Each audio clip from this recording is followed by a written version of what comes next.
Assalamualaikum warahmatullahi wabarakatuh.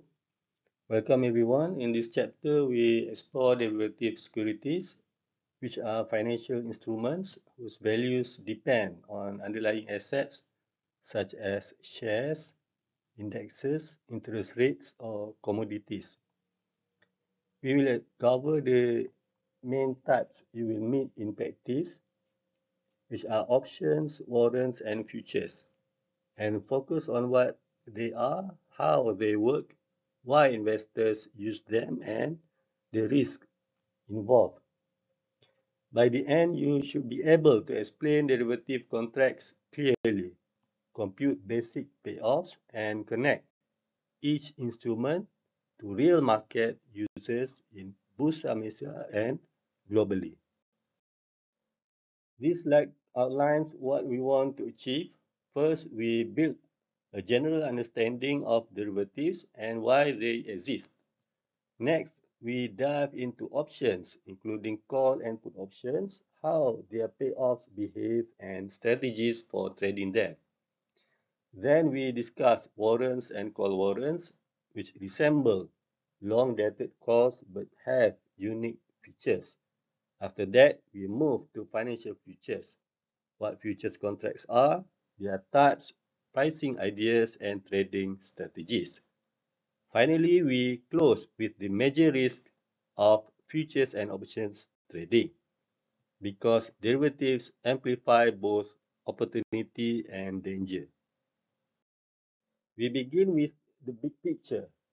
Before learning each product, we have to understand the umbrella term derivatives.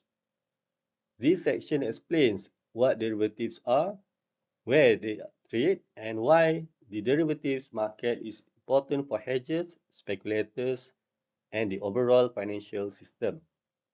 A derivative is a financial instrument whose value is derived from something else called an underlying asset.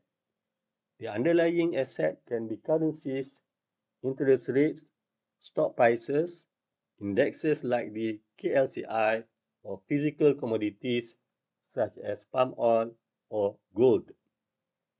Derivatives serve two core purposes. One is risk management or hedging, that is reducing uncertainty about future prices. The other is speculation, which is taking risk intentionally to profit if prices move as expected. So, derivatives shift or concentrate risk depending on who uses them and how. Malaysia, derivatives are traded on Bursa Malaysia Derivatives Exchange. Examples include equity index products like FBN KLCI futures, FKLI, and KLCI options, OKLI. For commodities, major contracts include crude palm oil futures, FCPO, and related options.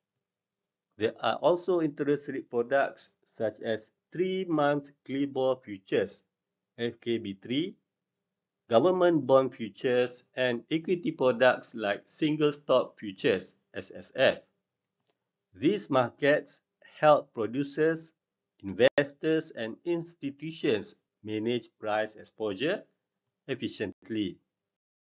Now we move to our first major derivative, options. Options are popular because they offer asymmetric payoff, which is limited downside with potentially large upside. We'll define the contract, distinguish calls and puts, and go through examples and strategies. An option contract is a legal agreement that gives the buyer the right, but not the obligation, to buy or sell an underlying asset at a predetermined price called the strike price within a specified time until expiration. The seller, also called the writer, has the obligation to fulfill the trade if the buyer exercises. The buyer pays a premium upfront for this right. Think of the premium as the cost of flexibility or insurance. There are two types of options: call options or put options. Call options gives the buyer the right to buy the underlying asset. You generally buy this if you expect the price of the underlying asset to go up. Put options, however, give the buyer the right to sell the underlying asset. You generally buy this if you expect the underlying asset price will go down. The underlying asset is the financial instrument upon which the option's value is based. It can be a specific stock,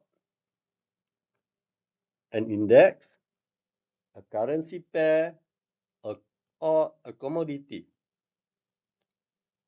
The exercise of strike price is the specific pre-agreed price at which the underlying asset can be bought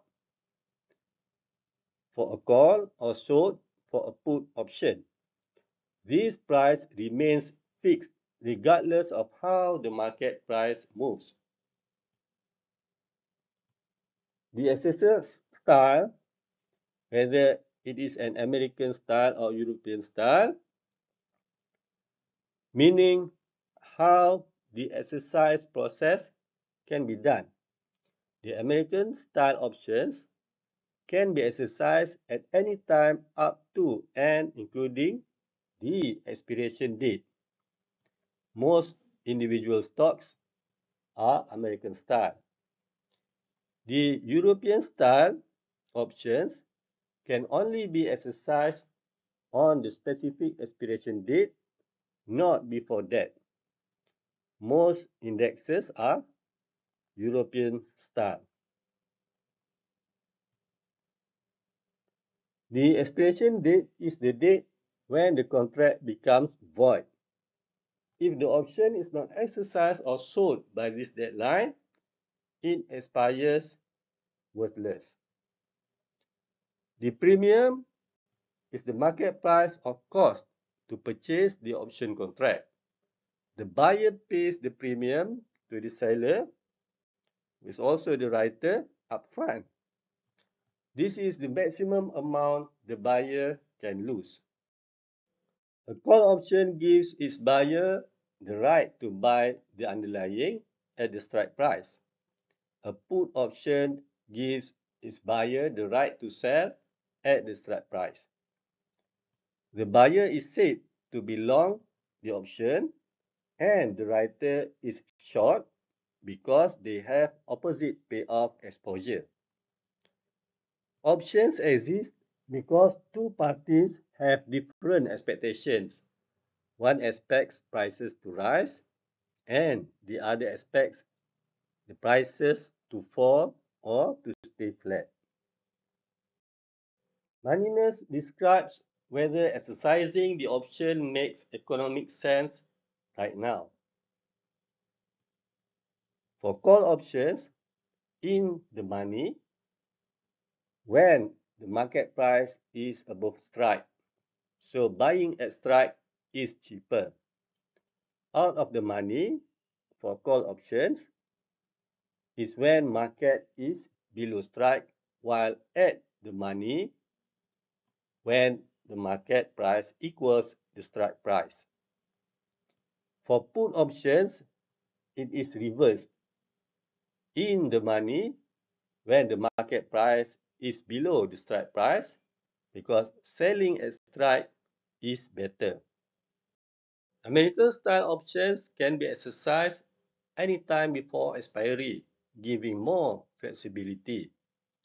European style options can be exercised only at expiry, making them usually less valuable. In Bursa Malaysia, OKLI index options are European style, so you cannot exercise early. You must hold the options until maturity or trade out of the position. For example, there is call option with shares as underlying asset. Assume that the share price is 5 ringgit and you expect the share price to rise. So you buy call option on 1,000 shares, and the premium for that call option is 500 ringgit. The strike price or the exercise price from that call option is 5 ringgit for a share, meaning that the cost to exercise for 1,000 shares is 5,000 ringgit. If price rises to 7 ringgit, you can exercise the call option to buy the shares at 5,000 ringgit.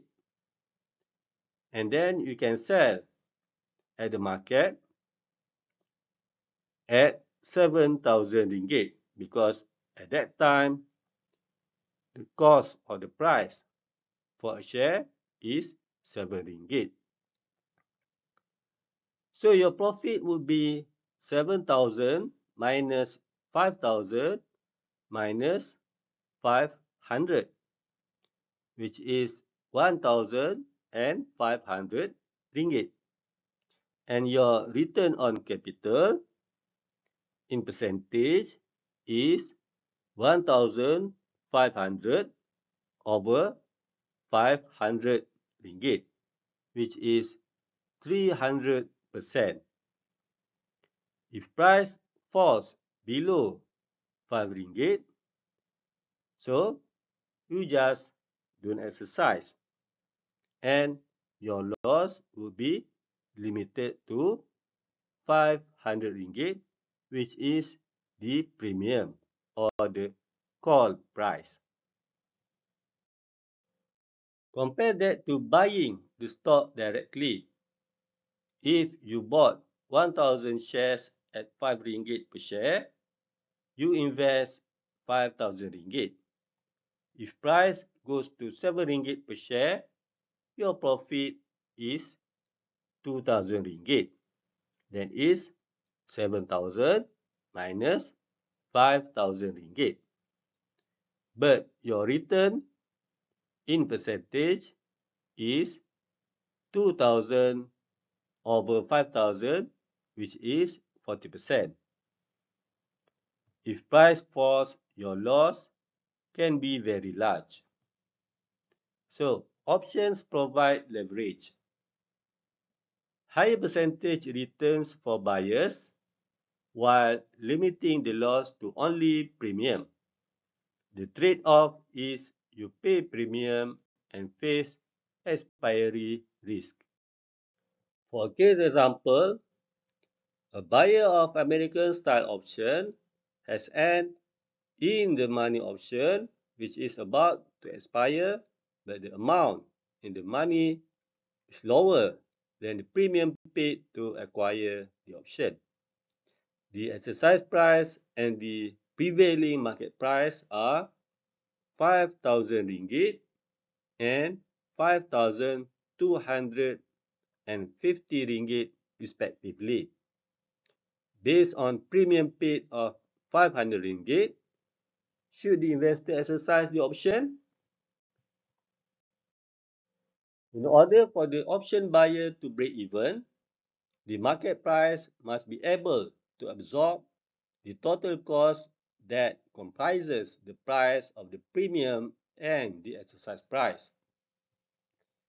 If the call option is not exercised, the loss of the option buyer shall be the premium paid of 500 ringgit upon expiry of the option. By exercising the option when the market price is 5,250 ringgit, the loss can be reduced to 250 ringgit. Notwithstanding the aforesaid, if the remaining time before expiry is ample, the investor may choose to wait with the hope that the market price will go up further before exercising the option. Break-even for a call buyer is strike plus premium. You only earn profit above that level. Maximum loss for buyer is the premium because you can walk away. Maximum profit for writer or the call seller is the premium received. The writer's risk is potentially unlimited if the price keeps rising. That risk is worse for naked calls where the writer doesn't own the shares or the underlying asset. If the writer owns the shares or the underlying asset, it is called a covered call, reducing risk because gains on shares or the underlying asset offset call losses. A put option is the right to sell at strike price. Using the example, the strike price is 5,000 ringgit, while the premium is 500 ringgit. The investor expects the share to fall or wants protection. If the share drops to 3,000 ringgit, exercising lets you sell at 5,000 ringgit instead of 3,000 ringgit. The put, therefore, hedges downside risk. If the share rises, you just don't exercise, and your loss is the premium, which is 500 ringgit. So puts behave like insurance.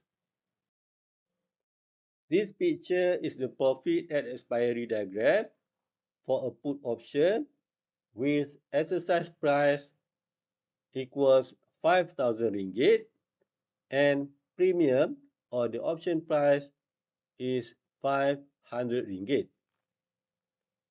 The horizontal axis is the share price at expiry, while the vertical axis is the profit or value of the position. For put buyer or put option holder, if the share price falls below 5,000 ringgit, the put is in the money, meaning that the buyer or the holder can sell the share, that is the underlying asset, for 5,000 ringgit when it is worth less in the market. So profit increases as the share price falls. If the share price or the underlying asset is above 5,000 ringgit, the buyer will not exercise because the buyer can just sell the underlying asset or the share at the market, which is more expensive than selling by using the put option,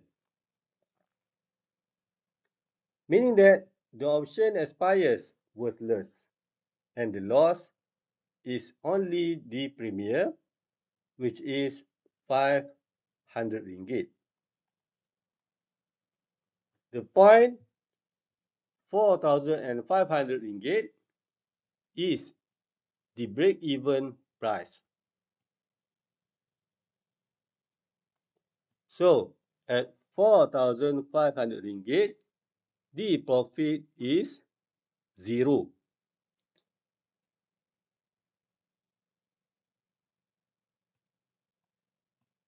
If the share or the underlying asset is below 4,500 ringgit, the put buyer makes a profit, and if the underlying asset or the share is between 4,500 ringgit and 5,000 ringgit, the put option is in the money, but the buyer still has an overall loss because it is not enough to cover the premium. While if the underlying asset or the share is above 5,000 ringgit, the loss is always 500 ringgit. For the put writer or the put option seller,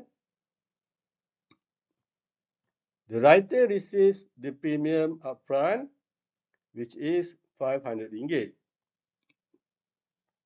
If the share price stays above 5,000 ringgit, the option expires worthless and the writer just keeps the premium. That is why the top line is flat and positive for high share prices. If the share price falls below 5,000 ringgit, the writer may be forced to buy the share at 5,000 ringgit while its market value is lower. So profit falls as the share price falls.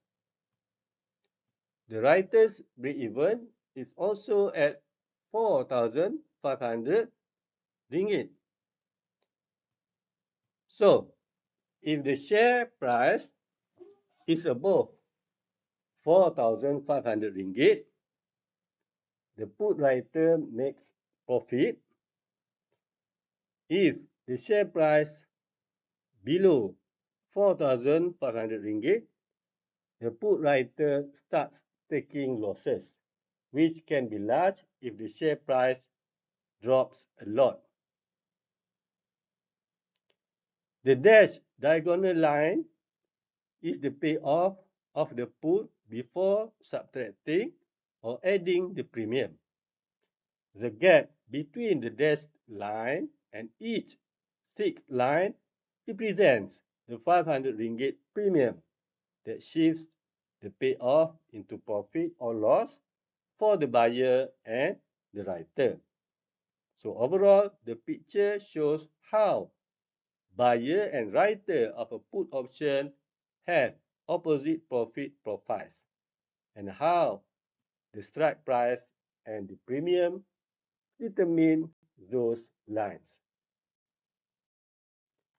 For put options, the buyer or the holder's profit equals strike price minus market price minus premium. And the buyer's maximum loss is again limited to only premium.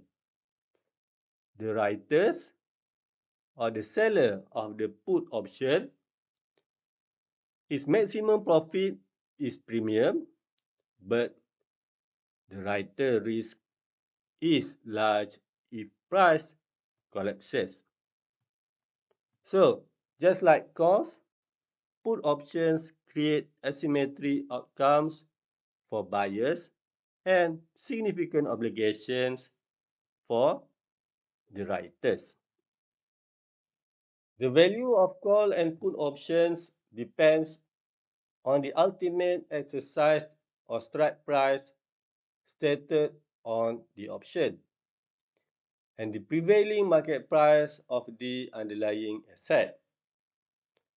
For call options intrinsic value, the option only has value if the market price is above the strike price.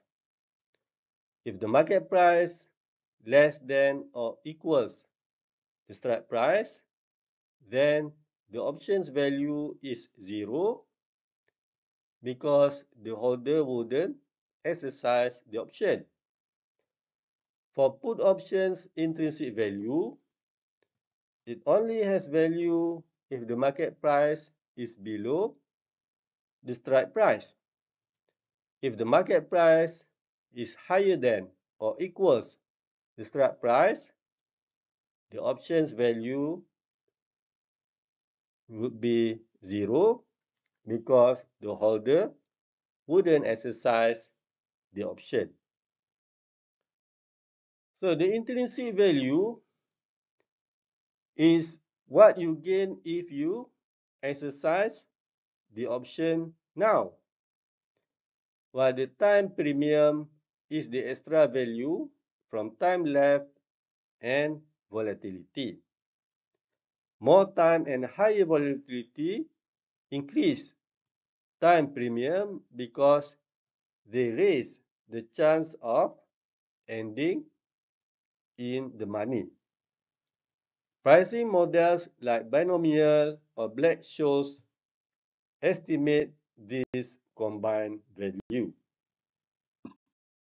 Options are used mainly for speculation and hedging. Speculators buy calls when bullish and buy puts when bearish, benefiting from leverage. Hedgers buy puts to protect holdings, like paying premium as insurance. The advantage is that hedging protects downside while still allowing the investor to enjoy the upside if prices rise. This application shows protective puts.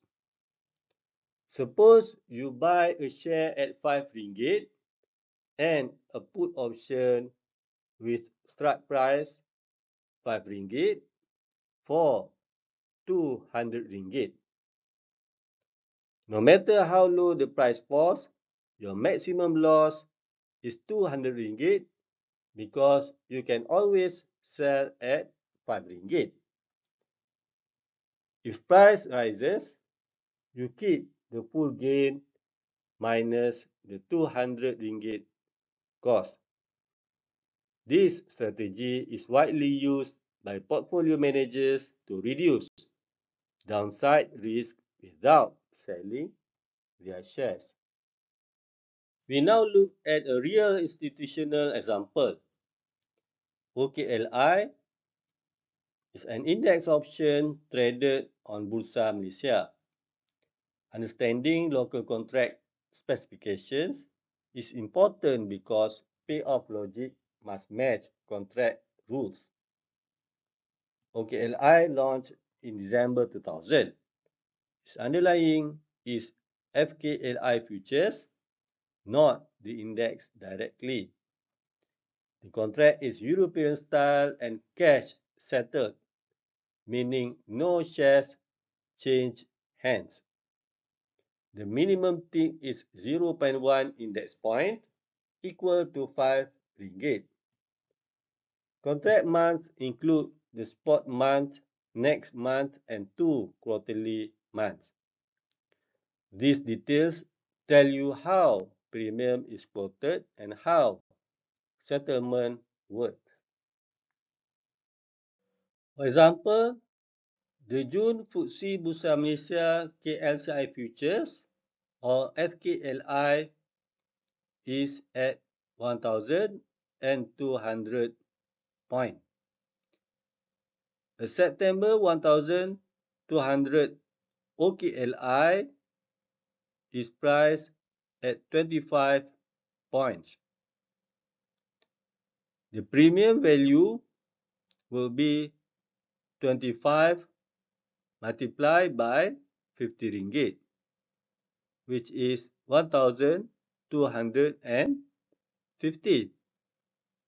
If at expiry, the FKLI is at 1,200 point or below, then you will lose 1,250 ringgit. The break-even point, where there is no profit or loss if commissions are ignored, is 1,225 points, equal to the exercise price of 1,200 plus the premium of 25. If FKLI expires at 1,240 points, the profit will be 1,250 minus 1,240 200, which is the exercise, minus 25, which is the premium, multiplied by 50 ringgit. And that would be 750 ringgit. This example shows the same call options logic, but using index points. Next, we cover warrants, which are similar to call options, but issued differently and often longer dated. Investors use warrants for leverage exposure, especially in equity markets. A warrant or TSR, transferable subscription rights, gives holders the right to buy a fixed number of shares from the issuing company at a set price within a time period.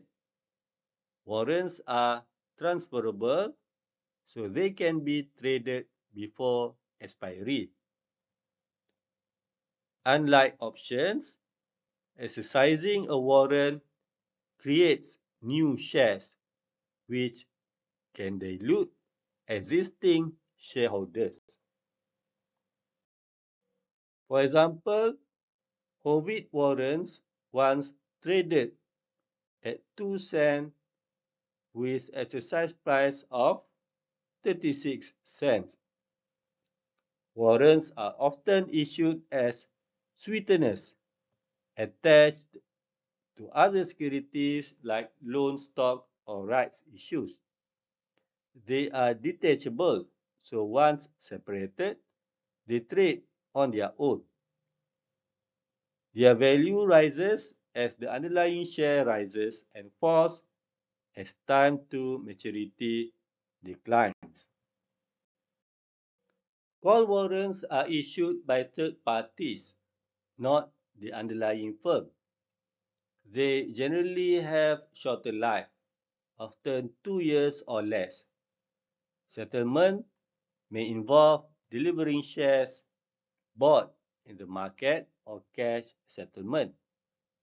These are popular for exposure to foreign stocks or indices. Writers face risk if markets rise strongly, so long-term investors should remember that leverage cuts both ways.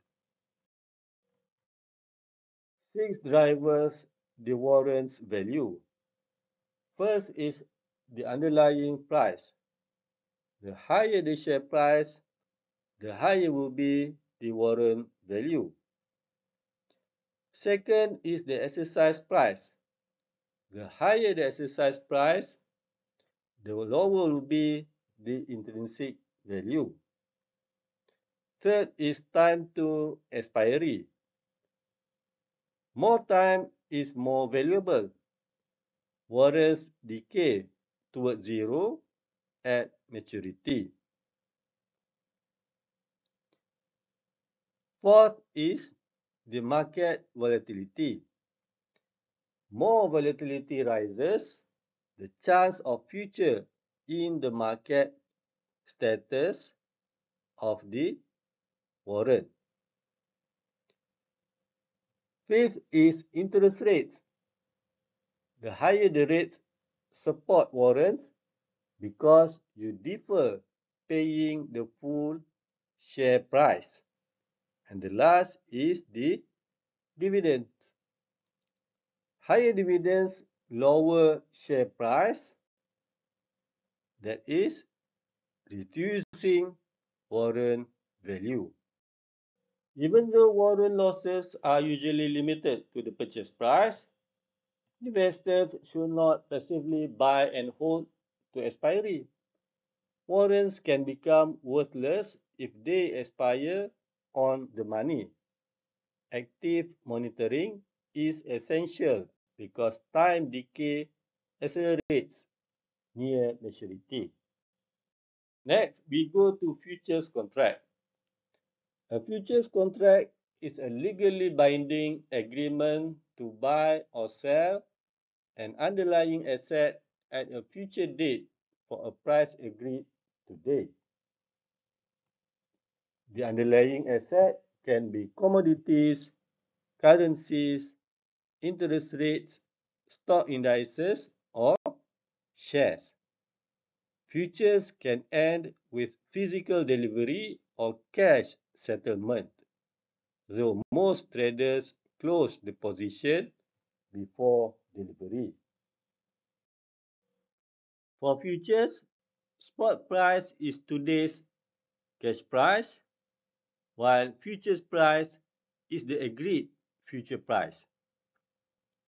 The basis is the spot price minus the futures price, and basis changes over time because of the changing of the spot price and futures price. Volume measures daily trading, while open interest measures outstanding contracts. Contango means futures price is higher than spot price, usually when carrying costs are high. And backwardation means future price is less than the spot price, often when near-term demand is strong. There are three motivations for futures trading. First is hedging, that is to reduce price risk either for future transactions or current holdings. Second is for speculation, that is to use leverage to profit from expected price changes. And the third one is for arbitraging, that is to lock in low risk profits when futures diverge from fair value relative to carrying cost. For example, a palm oil producer sells FCPO futures today to lock in a selling price for harvest in 3 months. And this is an anticipatory hedge. Second, airlines hedge fuel price. This is because it is risky to them and they use energy-related futures. Equity funds sell index futures to protect the stock portfolio from a market decline. This shows futures as real-world risk control tools. To trade futures, you must post initial margin, a deposit that absorbs losses. Future accounts are marked to market daily, meaning each day your profit or loss is added or deducted based on the new futures price. You must keep your balance above maintenance margin. If it falls below, you receive a margin call requiring additional funds. This margin system prevents default. A margin call happens when your account drops to maintenance level. Convergence means futures and spot prices move closer as maturity approaches. Some contracts settle via delivery of the real commodity, others via cash settlement. This framework ensures contracts stay credible and manageable even under volatility. For example, assume that a farmer is expecting to produce 120 tons of cocoa in 5 days and wishes to hedge his price risk. Suppose further that cocoa futures are maturing in 5 days from now and have a standard size of 10 tons per contract. The current quoted price for the cocoa is say 100 ringgit per ton or 1,000 ringgit per contract. For simplicity, assume that the confectioner also requires 120 tons. The initial margin is 10% and maintenance margin is 70% of initial margin. Thus, both the farmer, short position, and confectioner, long position, would have to place an initial margin of 1,200 ringgit. That is 10% of 12,000 ringgit with the clearinghouse. That is through their broker. And maintenance margin is 70% of 1,200 ringgit. That is 840 ringgit. Both parties, the farmer and also the confectioner, post their deposit in their respective account. That is 1,200 ringgit. That is the initial margin. Let's say for the first day, a day after that, the price of cocoa decreased from 100 ringgit to 98 ringgit per ton. So, the decrease will be 100 ringgit minus 98 ringgit multiplied by 120. That is 240 ringgit decreased. So, the farmer in his account, 200 ringgit will be added into his account. That is deducted from the confectioner account, 240 ringgit. That is why you can see that in the farmer account, on the first day, 240 ringgit will be added, and from the confectioner account, 240 ringgit is deducted. Okay. For the second day, okay, 2 days after that, let's say that the cocoa price or the cocoa futures settlement price is 97 ringgit per ton. Okay. So, 120 ringgit will be deducted from the confectioner account and be put into the farmer account. Okay, 120 ringgit here is from 98 ringgit minus 97 ringgit multiplied by 120 tons. That is 1 ringgit multiplied by 120.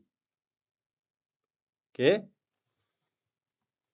Let's see that on the third day or 3 days after that, the cocoa price per ton increased to 98 ringgit. Okay. So, 97 ringgit minus 98 ringgit, that will be negative 1 ringgit multiplied by 120 tons.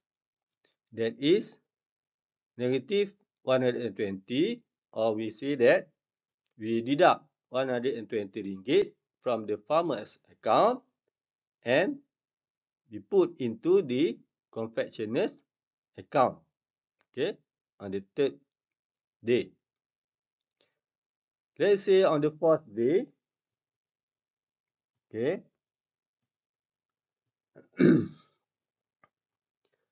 The cocoa futures settlement price is 96 ringgit per ton.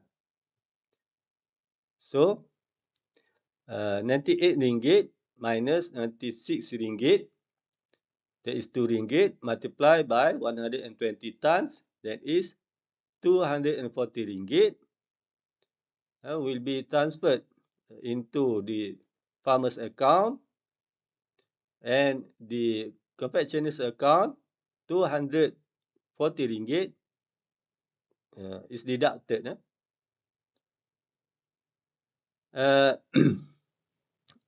We can see here that on the fourth day, the balance of the confectioner's account is 720 ringgit. That is below the maintenance margin. Okay. So, the maintenance margin is 840 ringgit.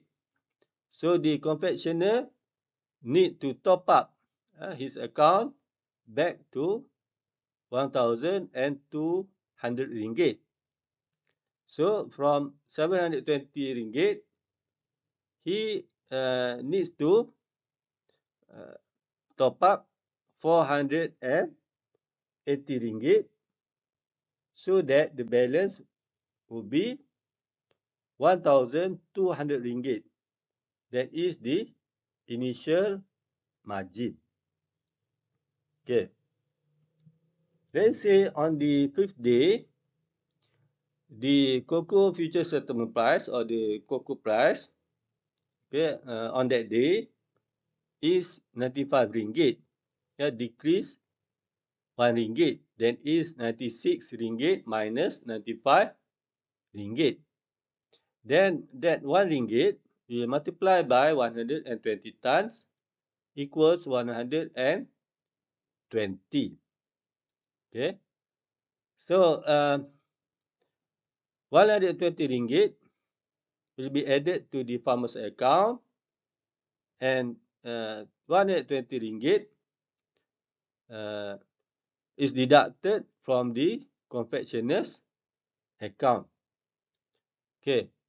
We can see here that whenever the futures settlement price decrease, the short positions accounts will be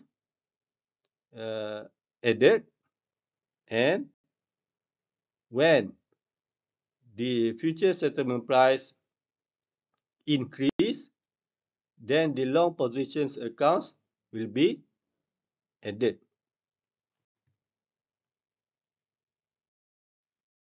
So the process we call as mark to market or marking to market. Okay. Assume that the futures for the cocoa farmer and the confectioner matches at the fifth day.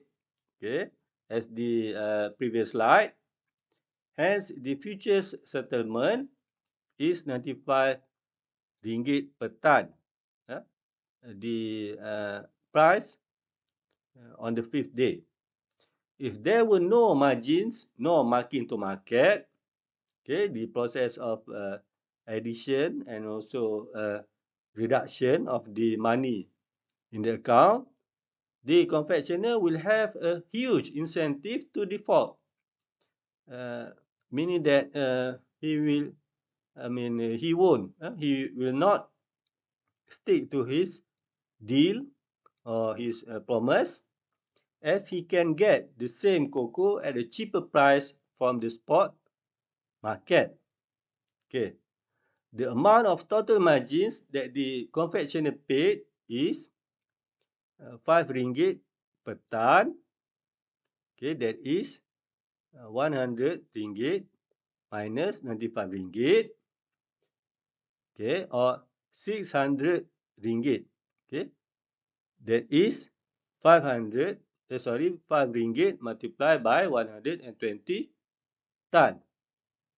Okay, this is equal to 1,200 ringgit, the initial margin, minus 1,080 ringgit, the balance of his account on the 5th day, plus 480 ringgit that he did top up as the balance of his account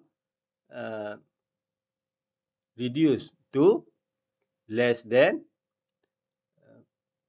maintenance margin on the 4th day, and the total would be 900 ringgit.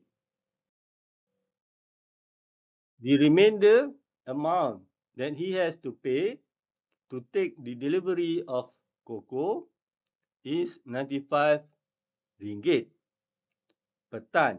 That is 11,000 ringgit. Okay, 95 ringgit multiplied by 120 ton. Thus, the total amount that he paid is 12,000 ringgit. That is 900 ringgit plus 11,400 ringgit. It's similar to what he promised through the futures.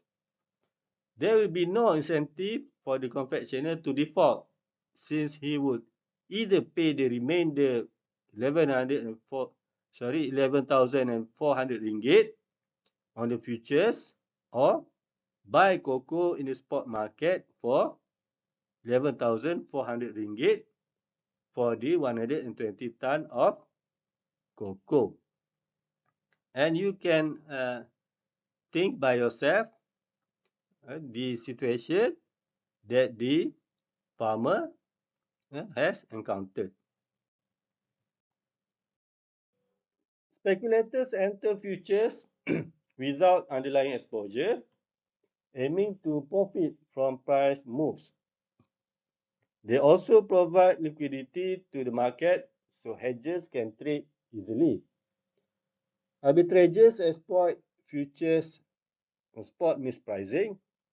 For instance, if spot is 100,000 ringgit, carrying cost is 1,000 ringgit, but futures is 102,000 ringgit, then buying spot and selling futures locks in around 1,000 ringgit profit.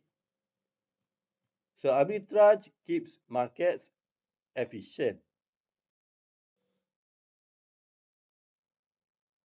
The Bursa Malaysia derivatives product families are based on the underlying asset. Okay.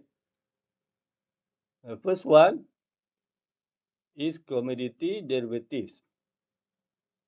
Their underlying asset, for example, gold, crude palm oil, palm kernel oil, tin, and others. While the second one is the equity derivatives.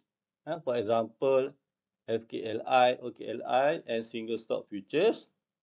Their underlying asset, of course, is equity. The third one is financial derivatives. That is, their underlying asset are financial instruments such as interest rate, for example, 3-month CLIBOR futures, and also Malaysian government securities or bond futures.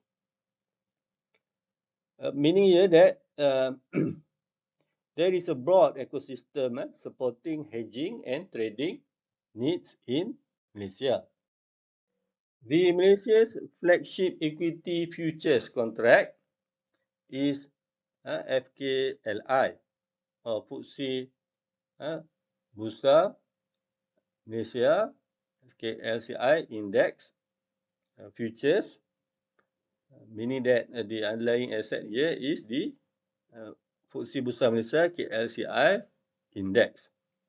This contract is heavily used by institutions for market exposure and hedging.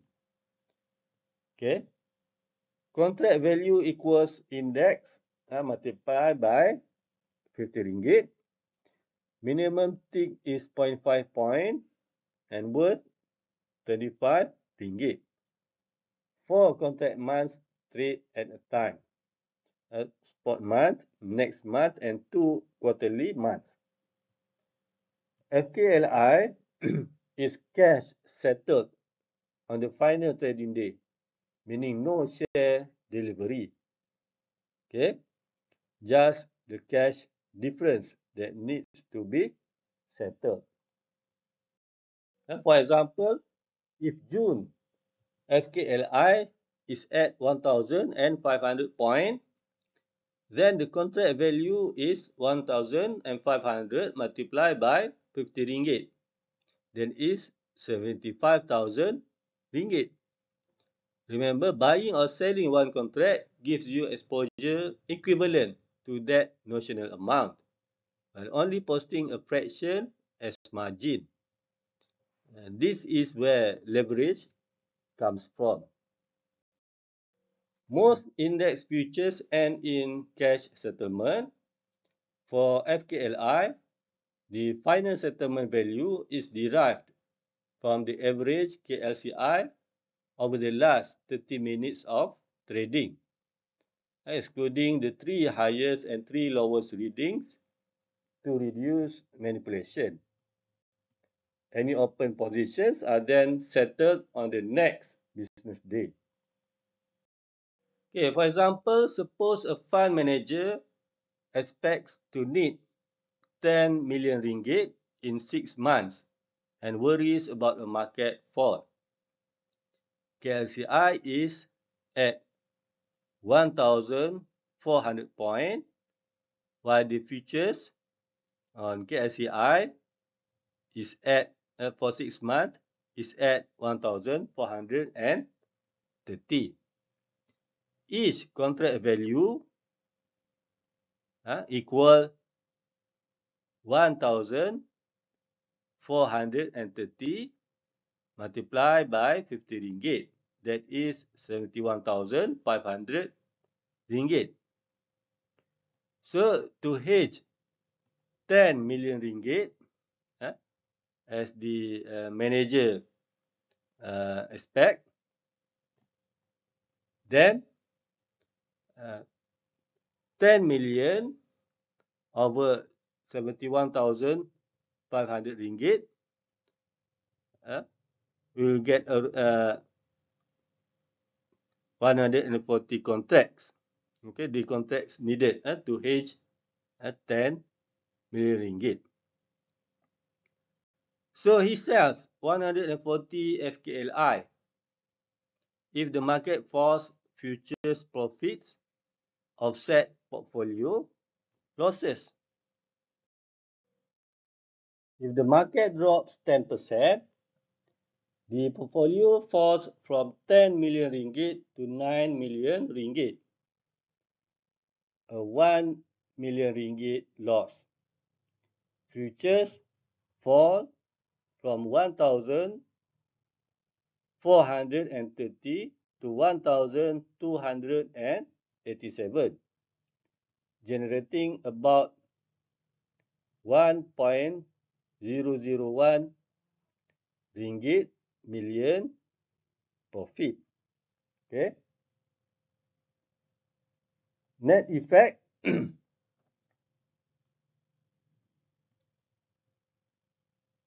portfolio loss is almost fully offset. That is from the stocks falls, okay, plus the profit on futures. So the net effect is 1,000 ringgit. That is from 1 million ringgit loss and also from 1.001 million ringgit profit from the futures. So this demonstrates FKLI's effectiveness as a hedge when the hedge ratio is set properly. If the market rises 10%, the portfolio gains 1 million ringgit. Okay, that is from 10 million ringgit to 11 million ringgit. Hence, the futures rise to 1,573. Okay, from 1,430 points, producing a future loss around 1.01 million ringgit. Okay, the net effect would be 1 million, okay, from the profit of stocks rise, okay, minus 1.01 million ringgit, that is loss on futures, and that would be 1,000 ringgit losses. This shows that the trade-off in hedging, okay, you reduce the downside risk, okay, but you also give up most upside. Okay, in both cases, the value is 1,000 ringgit. Other than that, crude palm oil futures or FCPO is one of Malaysia's most important commodity futures. Launched in 1980, it trades crude palm oil with a contract size of 25 metric tons and physical delivery through approved ports. Producers, refiners, and exporters use FCPO to hedge price risk against volatile global demand and supply. We also have 3-month CLIBOR futures or FKB3, that is an interest futures contract tied to 3-month CLIBOR or Kuala Lumpur Interbank Offered Rate. The contract size is 1 million ringgit and it is quoted as 100 minus yield. Okay, the future is cash settled. The main application is hedging interest rate exposure. For example, banks or portfolio managers protecting bond portfolios against rising rates. Single stock futures or SSF, however, are futures on individual stocks introduced in 2006. Traders post margin of 10 to 25% of the national amount. SSF offer leverage and lower transaction costs compared to buying shares outright. They also allow short exposure to a single stock and provide more tailored hedging than index futures. To close, we discuss the risks that come with derivatives. The same leverage and flexibility that make them powerful also make them dangerous if misunderstood or misused. Major risks include liquidity and margin call risk. That is, if prices move against you and you cannot meet margin calls, your position can be forced closed at a loss. Second, basis risk. That is, spot and futures may not move perfectly together, so hedges can be imperfect. Third, rollover risk. That is, when rolling contracts forward, price gaps can create unexpected gains or losses. And the event risk in single stock futures. That is, because futures holders don't receive dividends directly, price adjustments around dividend dates can create losses if not managed. This famous case highlights misuse. Nick Leeson began with low-risk arbitrage but shifted into large speculative futures positions. After the 1995 Kobe earthquake, the market fell sharply, and his leveraged positions produced losses of about 1.2 billion US dollar, exceeding Barings Bank's capital and causing its collapse. The lesson: derivatives don't cause failure by themselves, poor controls and reckless leverage do. Let's summarize. Derivatives provide leverage and efficient ways to transfer or manage risk. Options give asymmetric payoff. There is limited loss for buyers, high risk for writers. Warrants are like long-dated costs but demand monitoring due to time decay and issuer structure. Futures are excellent hedging tools but create obligations and can magnify losses quickly. Therefore, clear objectives, strong risk controls, and proper sizing are essential to safe and effective derivatives use.